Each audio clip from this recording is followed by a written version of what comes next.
Welcome to the Dr. Lori Mars podcast, where she interviews experts in health and science, sharing their expertise so you can live your healthiest life. This episode of the podcast is proudly sponsored by Fit Vegan Coaching, the world's leading whole food, plant-based body recomposition program for Gen X and baby boomers. Founded by Maxime, whose personal journey began after losing his ex-fiancée to breast cancer, Fit Vegan Coaching is on a mission to disease-proof the world through the transformative power of plant-based eating and fitness. This program is the Rolls-Royce of plant-based coaching, offering all-inclusive services, personalized plans, world-class accountability, lifelong support, and more. Say goodbye to the yo-yo dieting and embrace a lasting transformation that will rev up your metabolism even post-transformation. Ready to take charge of your health and vitality? Head over to fitvegan.ca, that's fitvegan.ca, and mention Dr. Lori for exclusive bonus savings when you sign up. Don't miss this opportunity to join the movement towards a healthier, fitter, and more vibrant you. This episode of the podcast is proudly sponsored by The Healing Kitchen, your path to vibrant health. Immerse yourself in the transformative program, guided by the combined expertise of myself, Dr. Lori Marbus, and Chef Brittany Giroudi, who has lost 70 pounds on a whole food plant-based diet. Here's what's in store for you. Virtual weekly sessions. Engage in an immersive 60-minute virtual session every single week, where you'll delve into the world of wholesome plant-based goodness right from your own kitchen. Cooking with Brittany the first half hour. Unleash your inner chef as you're captivated by Chef Brittany Giroudi's culinary mastery that will delight your taste buds and nourish your body. Medical Q&A with Dr. Lori the last half hour. Prioritize your well-being during the second half hour. I will personally address your medical inquiries, providing evidence-based insights and personalized advice, empowering you to make informed choices for your health. So join us on the Healing Kitchen to help you step into a healthier and most vibrant future. Welcome to the podcast. I'm Dr. Lori Marvis, and today I'm so excited to share with you a wonderful human being, my friend, Chef Mark Reinfeld. How are you today? Oh, I'm very good, Lori. It's so good to be with you today. Thank you. You're okay. And this is our third time interviewing. I'm calling you a doctor, then I'm calling you Fit Vegan. You know, you are the founder of Vegan Fusion, and there's a lot there to cover. Like, this goes deep, guys. So you'll definitely want to hang out because we're going to talk all about how to make plant food delicious. But first, let's jump into Mark's background. Can you tell me a little bit about why you even became a vegan chef? That's a great question. Thanks for asking. So I'll give you a short version. I grew up eating pretty much anything as a child, and after I graduated college, I took a year off before going to law school, and I traveled. I worked in Paris. I hitchhiked from Amsterdam to Berlin. Was there when the wall opened up. Made my way down to Israel, and I was on a kibbutz where I started connecting with animals, seeing like a baby cow looking like my dog, and that started my vegan journey. I did the trekking in Nepal and traveling in India, and that really solidified my commitment to the lifestyle. And after a brief stint in law school at NYU, I decided that wasn't the path that I wanted to take. So I packed up my car and I headed out west, and I landed in San Diego, and I started working in a natural food store. I always loved cooking as a child. So I started as a dishwasher and then worked my way through the different positions there. After a few years, I formed my own personal chef and consulting service called The Blossoming Lotus. Then I was traveling around doing consulting. I went to Hawaii for a 2-week vacation, and I wound up staying for 8 years, one of the longest recorded 2-week vacations. And that's where we opened up the Blossoming Lotus restaurant on Kawai, and then went on to write cookbooks and do culinary training. So it's been my passion for quite a while. I can see why you would go to Kauai and stay for a while. What years were you? Is it still open? Did you sell it, or is it still open? So the restaurant in Kauai, we closed in 2008. We did have a location in Portland that we sold years ago. That closed, I believe, last year, but there's still a cafe that has a a trace of the blossoming lotus is still there in Portland. Oh, wow. Okay. Very cool. So let's talk a little bit more about how, the vegan fusion came about and what does that even mean? So vegan fusion, for me, it represents embracing like all of the world's cultures. It goes beyond the cuisine. It's celebrating the wisdom, the sacred sites, the philosophy, things that unite humanity, and bringing the plant-based cuisine into that. So I've traveled a little bit around the world, and I just love experiencing all the different flavors and unique traditions. It could vary from region to region, even household to household. So we formed Vegan Fusion actually in like 2004 when we first published our first cookbook, Vegan Fusion World Cuisine. It has a foreword by Jane Goodall. It won a bunch of awards, and we just released our 20th anniversary edition of the book. So it's definitely been a full cycle with that. That's amazing. Speaking of, you're in the Vegan Hall of Fame. How did that occur and what does that feel like? Well, just to clarify, it's not the Hall of Fame that Mick Oh, Jagger is in. It's the other Hall of Fame, but it's from the North American Vegetarian Society. It was definitely one of the special moments for me. I've been running the kitchen at the Vegan Summerfest for the last 10 years. It's an amazing event where it highlights a lot of the leading plant-based medical doctors and nutritionists and influencers. And so I've been running the kitchen there for several years, and it was definitely an honor to receive that. And our mutual friend John Pierre is also inducted into that as well, and a bunch of other people that I'm sure you know. absolutely. And I heard you had a joke about that, by the way. Oh, I already told you that. You Oh, the Mick Jagger oh part yeah, was they're making Mick the Jagger. That was the joke. That was funny, but I was like waiting for like punching. I got you. I did laugh, by the way, y'all. So I saw you. yes, apparently my brain is yet to engage this morning. So we're moving on to the next part. So talk to me a little bit about how you view plant-based living and how people come into this interesting place. Because obviously, as a physician, I'm getting people from the health component most of the Hmm. time. How do you see this as your role? Uh, yeah, so I've been teaching classes for over 25 years. I started in my parents' home in Stony Brook, New York, and I've taught hundreds and hundreds of people around the world. And I found also that there's three main reasons why people embrace the lifestyle, and I've likened it to three doors going into the same room. So the first door is the health or medical door, and that's where we're united. Most of the people who take my classes, they're either wanting to live a healthier life or they're concerned about some of the chronic diseases that we know well can be addressed on a plant-based diet. The second door is the environmental or sustainability door.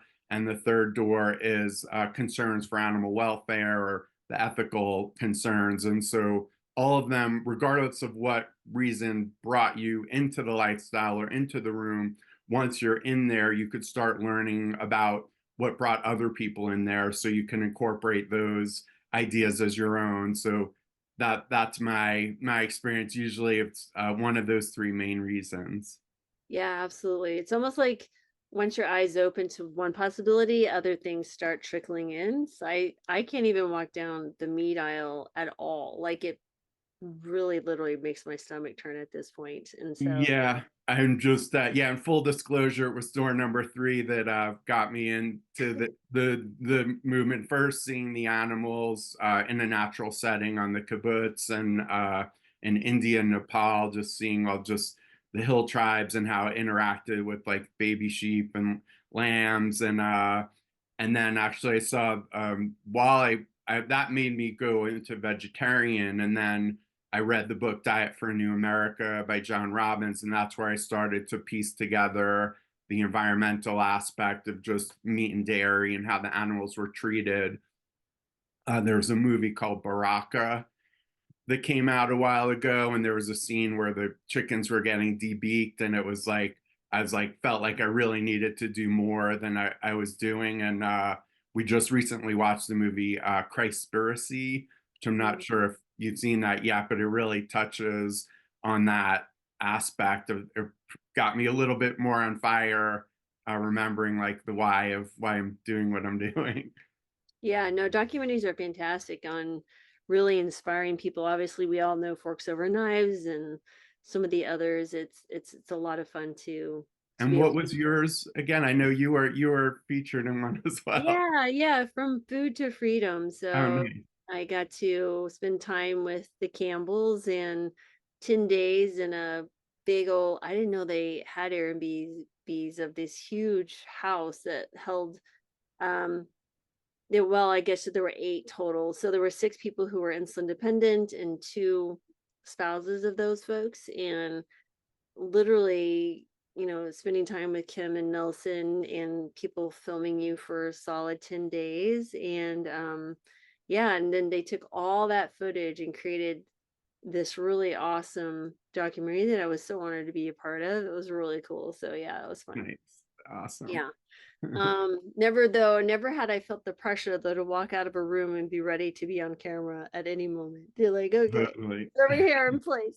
Um, Yeah, but we did. I was when the movie Eating You Alive came out. I was consulting for a restaurant in Miami Beach at the time, and we did like 6 hours of filming in the restaurant at busy time. It was a lot of maneuvering, and it like got cycled down to about a 20-second clip. but isn't that incredible? I mean, these Yeah. guys were with us filming. There were 2 of them, and they were filming anywhere, I mean, from 7 a.m. till 9, 10 at night for 10 Wow. days straight. And so how to pull, and that was pulled together really quickly. It wasn't like this was a planned out for a year. Like it was like within 3 weeks, 4 weeks. So like, Wow. literally, can you come stay with us? So I actually spent my 51st birthday there. I was with them on my birthday, and so that was kind of fun. Um Nice. but anyway, moving on to the vegan fusion, I really love that too, because as you said, like I think we were talking beforehand, it's like you're entering into a room and yes, you have a perspective that brought you to the same conclusion that a plant-based diet is really an amazing answer to all these, concerning things that are occurring, humanity piece with our health, the animal piece in our environment. And so if we don't address one or the other, we're all in trouble. So I Right. think Yeah. it's so important. Animals are so important for our biodiversity and right, and keeping Mm, the world healthy. Our environment, I think that's a no-brainer. And then your health, we're just literally drilling down to where we're so sick that we can't even live mm, life, and our mm. lifespan is shortening, even in the United States. So Yeah. many of these things that were part of this system that people think that they're separate, but no, that's not how it works, unfortunately for you, or maybe Right. fortunately, so we can learn more lessons and grow and evolve. But where have you come to now? Like, tell us more about your work and some other things. And I know you had some things that you wanted to share. You typically share with folks, and I was really eager to learn more about how the Uh, food cool. tastes. Or just Nice. So, yeah, yeah. so just like as an overview, because of all those reasons, like I do feel like this, like a sense of activism and urgency around sharing this information with people. So I like to view everything that I do. I particularly like uh, showing people how to prepare food that tastes good. You might have heard this like ancient Chinese saying that said if you give a person a block of tofu, you feed them for a day, but if you show them how to season and roast the tofu, you could feed them for a lifetime. Have you heard that one Not quite before? that, but it's kind of like either teaching someone to fish or give them the fish, but I get it's the I tofu, I yes. think the tofu one came first, I think. But Oh, okay. so just like that idea, it's like looking at our circle of influence and how once we've embodied the lifestyle and understand all the implications, both for human health, the creating a future for our children, and just bringing more peace into the world, that a way of like embodying that for me, at least in the culinary side, I used to be a very in your face hardcore activists like veal crates and fasting and veal crates in different locations, like really in your face. And then it's come to me like showing people how to make the food taste good. It goes a really long way. And so I did develop what I called, like, when I was thinking about what, role I have or gifts I could share with others, like, I feel like I can show people how to make plant-based food taste really good in a way that they don't miss the flavors of meat, or a lot of times they don't even know what they're eating plant-based.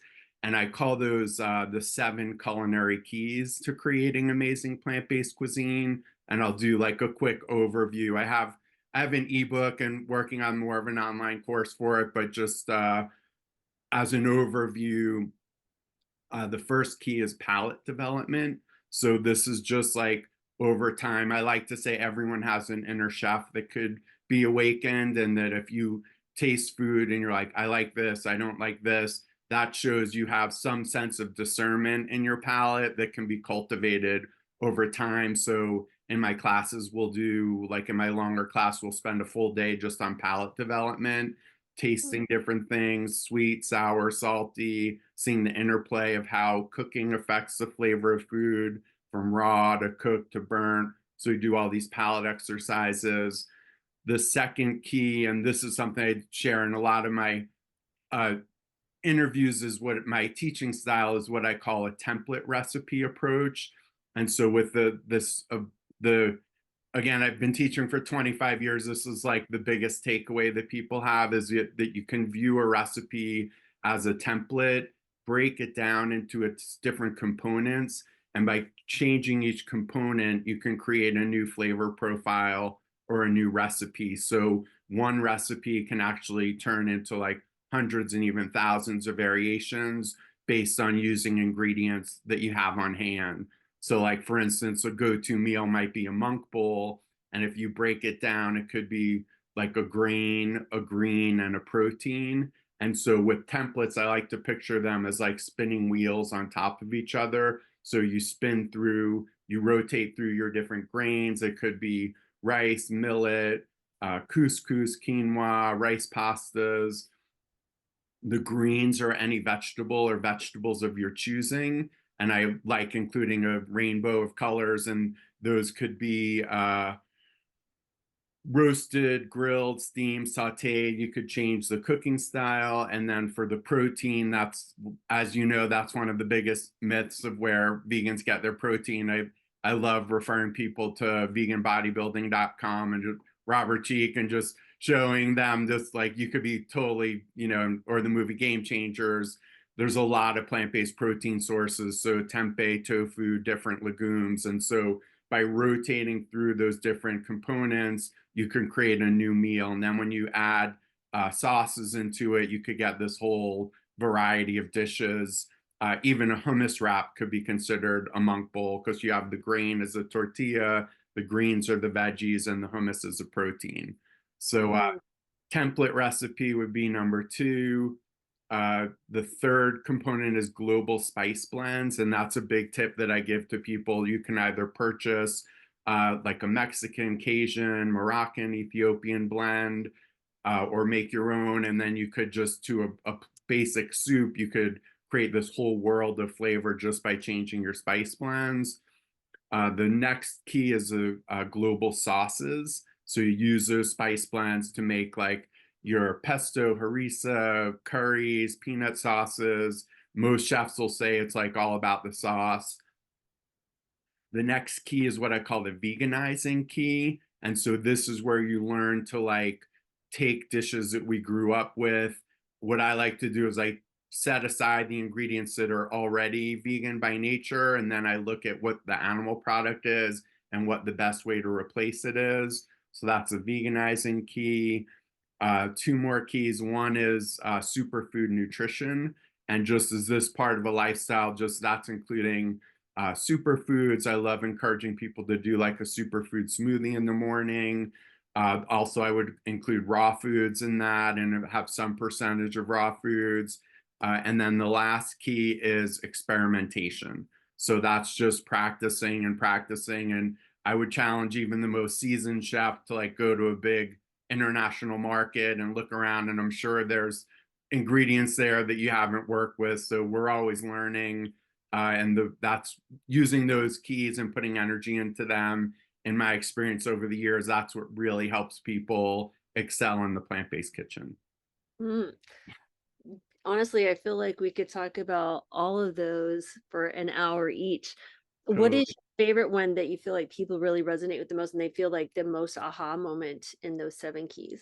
I think it's a template recipe approach because you realize that, like, so for instance, like I make this creamy asparagus soup that people enjoy, and then there's I'll give you my soup template. So you could, this is how you can make hundreds of soups. So you have your base, which is onion, celery, and garlic. Then you add your main vegetable component. So again, keeping that idea of rotating, that could be broccoli, asparagus, cauliflower, mixed veggies. Then you have your global spice component. So those spice blends that I mentioned, that could be like a Moroccan asparagus or an Ethiopian cauliflower, just by changing those spice blends. And then what I like doing creamy vegan soups. So there, I call that the creaminess component. So that could be cashews or macadamia nuts or plant-based milks or beans. And then and for this asparagus soup, for instance, there's asparagus, cashews. After you blend the soup, you add corn and dill to it. And if you're not used to looking at recipes as a template and you came across that, you could be like, oh, I don't have asparagus, I don't have cashews, I don't have corn, I don't have dill, I don't have any of the ingredients that this recipe calls for. So I'm just going to like keep flipping through the book. But once you see the underlying formula, you could be like, oh, I'll replace the asparagus with broccoli. I'll replace the cashews with like an oat milk. I have cilantro and red pepper. So I'm going to make a variation like that. Hmm. So I did do a soups book too, the 30-minute vegan soups on, which has a lot of soup recipes. I like promoting that book as vegan soups for the chicken soul. That takes a That's while for that one fantastic. to set it. That's really good. That's excellent. So are all the books and everything that you're offering, is that at veganfusion.com or where can people Yes. learn more Yeah. about So I have 8 books, 8 cookbooks that we've done. So the last one I did with my wife, Ashley Boudet, is a plant-based naturopathic doctor. And Dr. Clapper was a contributor to that, called the Ultimate Age Defying Plan. Okay. Because I'm doing pretty good for 85, so I need to share my secrets with the world. You're not really 85 yet. At least I don't think so. No, that's fantastic. Okay, so we'll have links to everything below and Cool. everything. So okay, all of that was fantastic. Like literally, I feel like you could build an empire just around those 7 keys. That was fabulous. And I love spice blends. Um, Yeah. just so one more question, just if anything, for my own curiosity, where do you recommend people get spice blends? So there's no better place than making your own. And like, it's interesting when you look at world cuisine and how cultures develop their unique like flavors, that it does vary region to region, village to village, and even household to household. Like the curry blend or the Cajun blends, we do like a jerk. I do a jerk seasoning. And so all of them vary. They're so unique. So I love encouraging people just to make their own.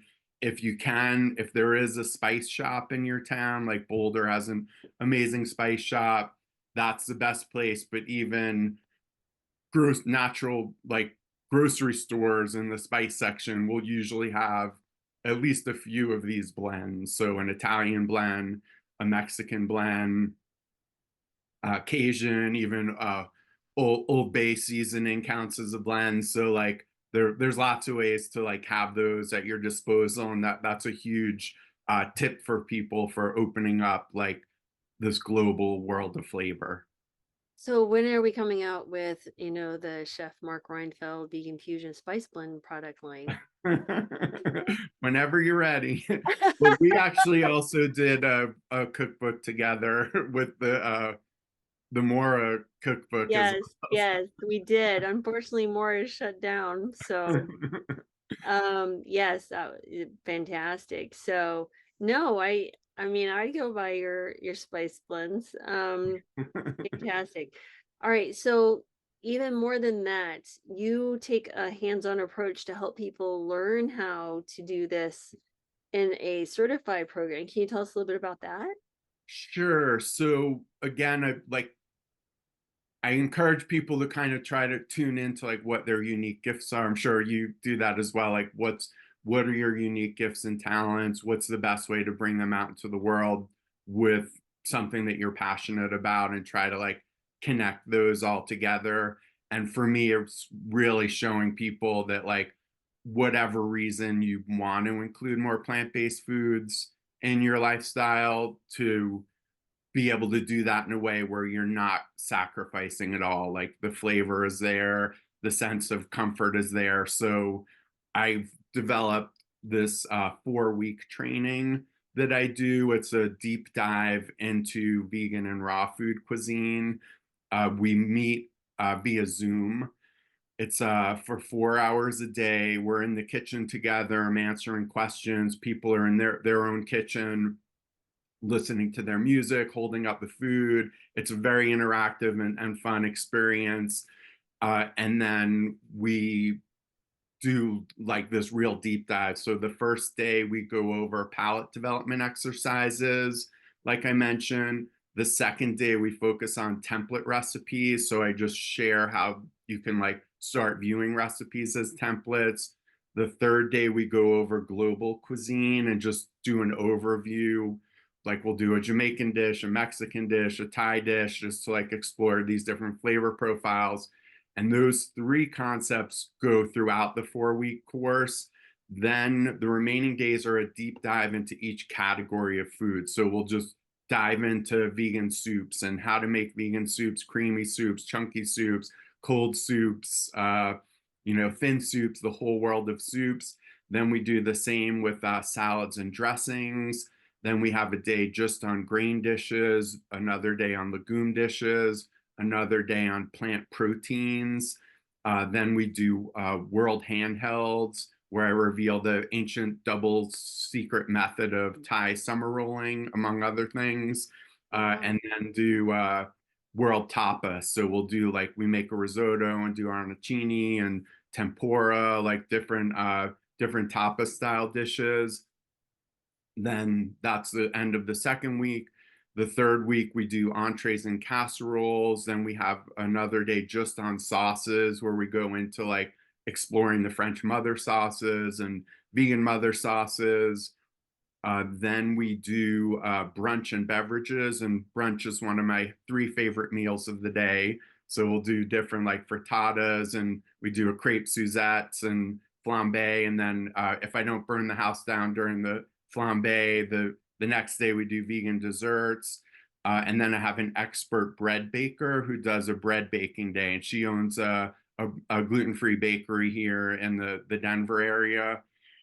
Chef Lexi, an amazing instructor. Then we do the last week, we do have a plant-based dairy day, and Miyoko actually was kind enough to she gave a guest presentation on one of these courses. So I have an audio of her doing a real deep dive into plant-based cheeses. Then we have a pasta making day where Chef Lexi goes over doing like stained glass pasta and making your own fettuccine and ravioli and gnocchi. And then the last 3 days are raw. We go into raw food cuisine. So we're doing fermenting and pickling and using the dehydrator to create like raw nachos and raw entrees and desserts. So it's very comprehensive. I do one-on-one training with people because I have people who are looking to enter the professional plant-based culinary world. I have people just wanting to cook better healthy foods for their family. I have like health coaches and nurses who want to add the culinary component. So I meet on one with them just to establish that connection and see if there are ways that I could assist them in their path. And Ashley, my wife, she does 4 food as medicine modules in the course. So it gives people like an overview of plant-based nutrition, the macronutrients, micronutrients. She has a kitchen medicine module. And then, like you mentioned, the certification, it is approved by the American Culinary Federation for 120 continuing education credit hours. So they're an incredible organization to be associated with. Blew me away. Okay, so where do I even start? First of Thanks all, for indulging me in that soliloquy. no, because I'm just sitting here listening, going, I didn't understand there was that many components. I mean, I didn't even think to comprehend that cooking could go in so many ways. I mean, you hear about different things. I mean, and you'd even slide in jokes in there that would like, oh, that's funny. Right. Like, that's a very good. I got it. But no, it's fantastic. I mean, honestly, all of those days sound amazing. Yeah. And so I mean, you're taking 25 years and it distilled it down to 4 weeks. Yes, it's intensive, but wow, what your walk out of there with your mind blown at, where could you go from there, right? And so, Yeah, wow. I've had really incredible people take the course. There's about 700 pages of material. So it's like I give a lot of reference recipes. So it's people could take advantage of like the materials for quite a while. I've had like retired San Francisco police officers, retired Homeland Security. I think I mentioned like a culinary student in Turkey was doing it from like 10 p.m. to 1 a.m. his time, and a woman with a coffee plantation in Nicaragua. I have a 14-year-old in London signed up for my next course. So it's really something that I never would be able to do in person. So I love this way of teaching. It's really impactful, and yeah, it's been a great place to land with my teaching. COVID did a lot of interesting things for a lot of us. Totally. Yeah. You out of the kitchen, well, the as teaching kitchen, and took me out of a medical clinic and put us at home to teach and really help people that way. That's fantastic. Yeah. So fantastic. So the link will be below where people can sign up. Is there an application process, or what can they expect when they sign up? Or Yeah, so usually, if they follow your link, they could sign up. There's my email there. I'll ask for the application afterwards. Typically, I like connecting with people beforehand. If they know that this is the right fit for them, then they could go ahead and through your link, they could just sign up, and then that it could go that way. Usually, I do have an application that I ask people to fill out afterwards, just to because I like to keep the class size small. I could tune it into people more that way, knowing what they're looking for. I do, as committed as I am to the vegan lifestyle, there's no requirement to be vegan. I like to say like the veg curious. I told those police officers, like, because they weren't vegan, I said that the vegan police aren't present in my class, and they showed up the next day and they had badges that said vegan police on it. So, and they sent me one. So I actually do have a vegan police badge, but I only use it sparingly. oh my gosh, that's great. And how many of these do you do a year, so people can know, like, there's only so many that you do? Yeah, so I've been doing about 3 or 4 a year, and I'm looking to possibly break it up into 2-week modules coming up in 2025, just to make it so it could fit better into people's schedules. So that's kind of what I have in the works for that. Gotcha. So this is something you guys really should be thinking about taking advantage of. Holy moly, I'm tickled.